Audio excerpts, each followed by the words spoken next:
지도자란. 스웨덴은 1인당 국민소득이 무려 5만 달러가 넘을 뿐더러 세계 최고의 복지 국가입니다. 또한 스웨덴은 전 세계에서 국민 행복지수와 반부패지수가 최상의 순위를 유지하고 있습니다. 그러나 약 80년 전만 해도 스웨덴은 가난, 실업, 빈부격차, 좌우 갈등 등 극심한 노사 분쟁 등으로 그야말로 절망의 나라였습니다. 특히 노동 손실 일수가 세계에서 가장 높을 정도로 노사 분규가 가장 극심한 나라였습니다. 하지만 지금은 모두가 꿈꾸는 최상의 복지국가로 변모되었습니다. 이처럼 많은 국가와 국민들이 부러워하는 스웨덴을 일구어낸 데 빼놓을 수 없는 인물이 바로 타게 엘란데르라는 정치가입니다. 스웨덴에서 가장 존경하는 정치인 누군지 물어보면 대답은 한결같습니다. 1946년 45세부터 23년간 총리를 지낸 타게 엘란데르는 재임 중 11번의 선거를 모두 승리로 이끌었습니다. 마지막 선거에서는 스웨덴 선거 사상 처음으로 과반을 넘는 득표율로 재집권한 후 후계자에게 자리를 넘겨주고 떠났습니다. 정말 드라마에서나 있을 법한 이야기입니다. 민주주의 국가에서 20여 년의 장기 집권이 가능하도록 스웨덴 국민들이 신뢰를 보낸 이유가 무엇일까요? 첫 번째는 대화와 타협입니다.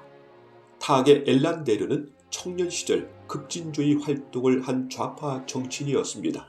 그래서 총리로 선출되었을 때 왕과 국민들은 많은 걱정을 했고 특히 노사 분규로 힘들어하던 경영자들의 거부감은 대단했습니다. 그런데 취임 후 그의 행보는 전혀 달랐습니다. 야당 인사를 내각에 참여시키고 경영자에게 손을 내밀어 대화를 한 후 노조 대표와 함께 3자 회의로 노사 문제를 해결했습니다. 그의 대화 정치를 상징하는 것이 바로 목요회의입니다. 매주 목요일 스톡홀름에서 차로 2시간 거리에 있는 총리 별장에 정재계 노조 인사를 초대해 저녁 식사를 하며 대화를 나누곤 했습니다. 국회의원, 지방의원, 경총, 노총 대표 등 안 가본 사람이 없을 정도로 유명합니다. 목요회의가 성공한 것은 보여주기식의 대화가 아닌 상대 의견을 경청하고 문제 해결을 위해 노력하는 진정성 때문에 가능했던 것입니다. 국민을 행복하게 만든 복지제도도 이러한 대화정치 덕분에 가능했던 것입니다.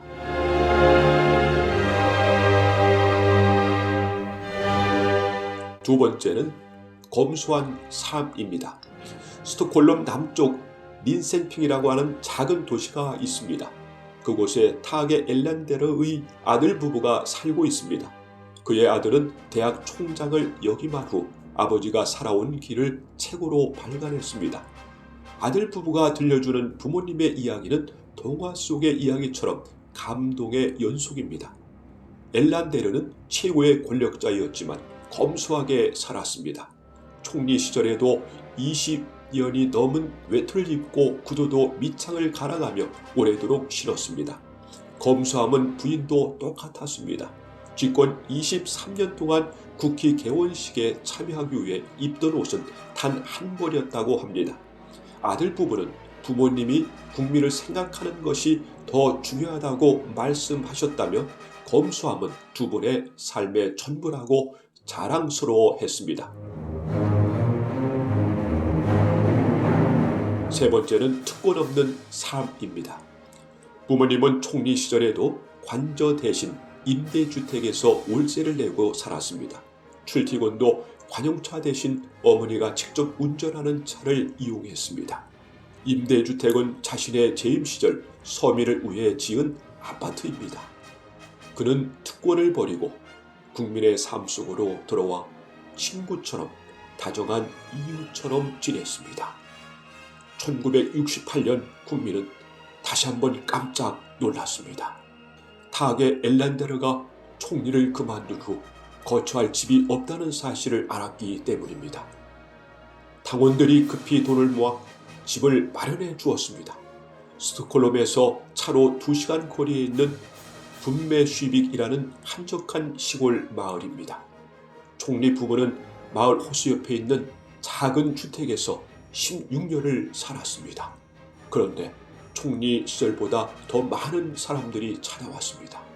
재미있는 사실은 지지자보다 반대편에 있던 사람이 더 많이 찾았다고 합니다.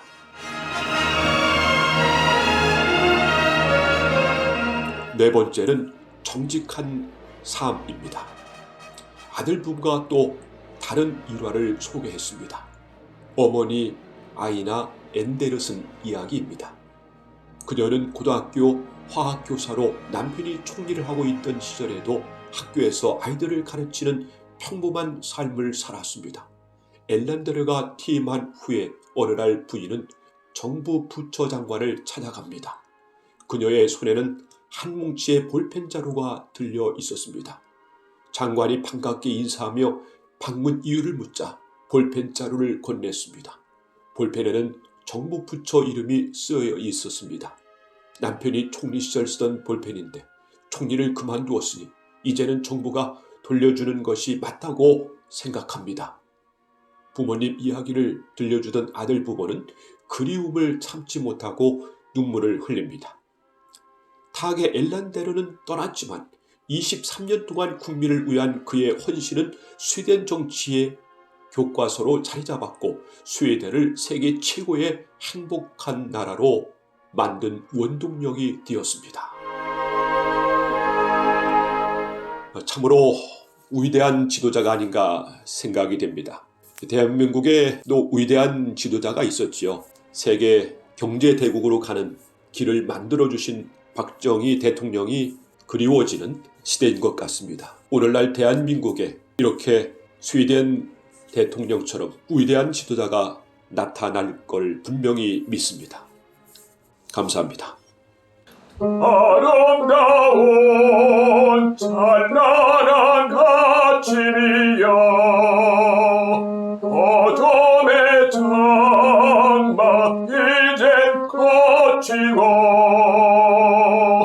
평화롭고 기쁨이 넘치는 곳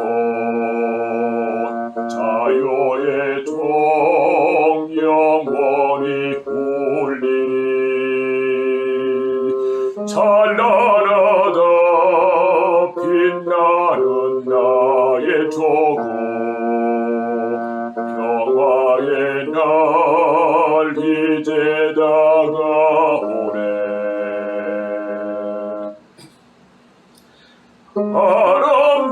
아름다운 찬란한 나의 조국 너의 기백샘처럼 솟아나 붉은 태양 환하게 밝아오면 온누리가 환하게 빛나네 사랑하는 나의 조국이여 빛난 영광 이제 영원